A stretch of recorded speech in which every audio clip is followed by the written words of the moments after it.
जबकि मुशीर निजकारी मोहम्मद अली ये कहते हैं कि पीआईए की निजकारी की तैयारी कर रहे हैं। बेहतरी ये आई है कि अब ख़रीदारी में बहुत सारी ऐसी कंपनीज हैं जो कि दिलचस्पियां ले रही हैं। पंजाब के 3 डिस्कोज और ज़राई तरक्याती बैंक की भी निजकारी की जाएगी। हुकूमत एयरपोर्ट्स की निजकारी का फ़िलहाल इरादा नहीं रखती है। इनमें प्राइवेट शोबे को शामिल किया जाएगा। लाहौर और कराची एयरपोर्ट में प्राइवेट सेक्टर को शामिल करने के लिए निजकारी की जाएगी।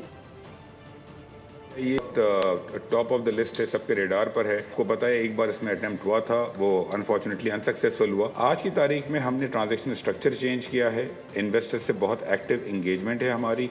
इस वक्त हमारे जितने भी बायर्स हैं वो ड्यू डिलिजेंस कर रहे हैं।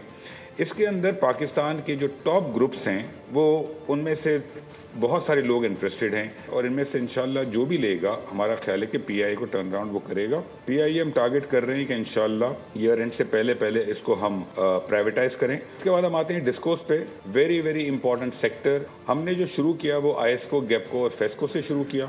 ये 3 पंजाब बेस्ड जो डिस्कोज हैं ये अच्छी परफॉर्मेंस है इनकी। डिस्कोज जो है वो एक बहुत ही इंपॉर्टेंट एसेट है। It's not like PIA. तो we have to be sure कि इसको जब हम बेचें तो इस तरीके से बेचें कि आने वाले वक्तों में हर इलाके के अंदर बिजली मिले, लोड शेडिंग कम हो और सही कीमत पे बिजली मिले। जो और ट्रांजेक्शन जिस पर हमने ऑलरेडी काम शुरू कर दिया है, ZTBL ज़राई तरक्याती बैंक। इसके अलावा जो एयरपोर्ट्स हैं, दुनिया में एयरपोर्ट्स की जो मैनेजमेंट होती है वो बहुत सारे मुल्कों में प्राइवेट सेक्टर के पास होती है, लेकिन हम एयरपोर्ट्स बेचना नहीं चाहते। जो हमारे मेजर एयरपोर्ट्स हैं तो हम इस्लामाबाद, लाहौर और कराची इन तीनों एयरपोर्ट्स में लॉन्ग टर्म कंसेशन पे हम काम कर रहे हैं कि हम प्राइवेट सेक्टर को लाएँ।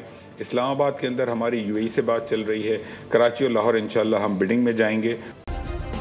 सब्सक्राइब करें और बेल दबाएं ताकि कोई खबर रह न जाए।